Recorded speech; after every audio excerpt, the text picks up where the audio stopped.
रायगडवरील शिवसमाधी स्थळी लावण्यात आलेल्या अनधिकृत बोर्डाचा अखेर हटाव करण्यात आलाय। या बोर्डावर शांतता राखा असा मजकूर लिहून छत्रपती शिवाजी महाराजांच्या घोषणांवरही अप्रत्यक्ष बंदी घालण्यात येत असल्याची तक्रार शिवप्रेमींनी केली होती। बुधवारी रात्री रायगड जिल्हा परिषद अध्यक्ष मंगेश वाकडीकर हे शिवसमाधी स्थळी गेले असता ही बाब समोर आली।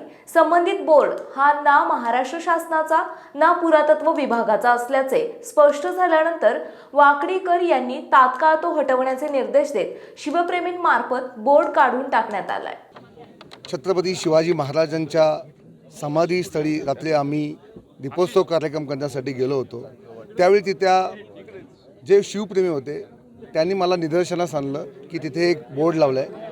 त्या बोर्डवर असं लिहिलं आहे की येथे कोणत्याही प्रकारची घोषणा देऊ नये। आता ज्या छत्रपती शिवाजी महाराजांचं आपण नाव घेऊन राज्यकारभार करतो, आज ज्या छत्रपती शिवाजी महाराजांच्या प्रेरणेने हा देश चालतो, त्या शिवछत्रपतींच्या समाधीस्थळी घोषणा न देणे अशा प्रकारचं कोणी अतिउत्साही कार्यकर्त्यांनी बॅनर लावले होते आणि तो बॅनर कोणतेही महाराष्ट्र शासन किंवा आर्कोलॉजी डिपार्टमेंट किंवा रायगड जिल्हा परिषद माध्यमातून लावलं गेलं होतं। तशा पद्धतीचा अनधिकृत बॅनर काढण्याची मागणी झाली आणि त्याला मी अनुमोदन दिलं आणि त्या अनधिकृत पद्धतीचा बॅनर काढून टाकून छत्रपती शिवाजी महाराजांची घोषणेने तो भाग आपण दुमदुमवला।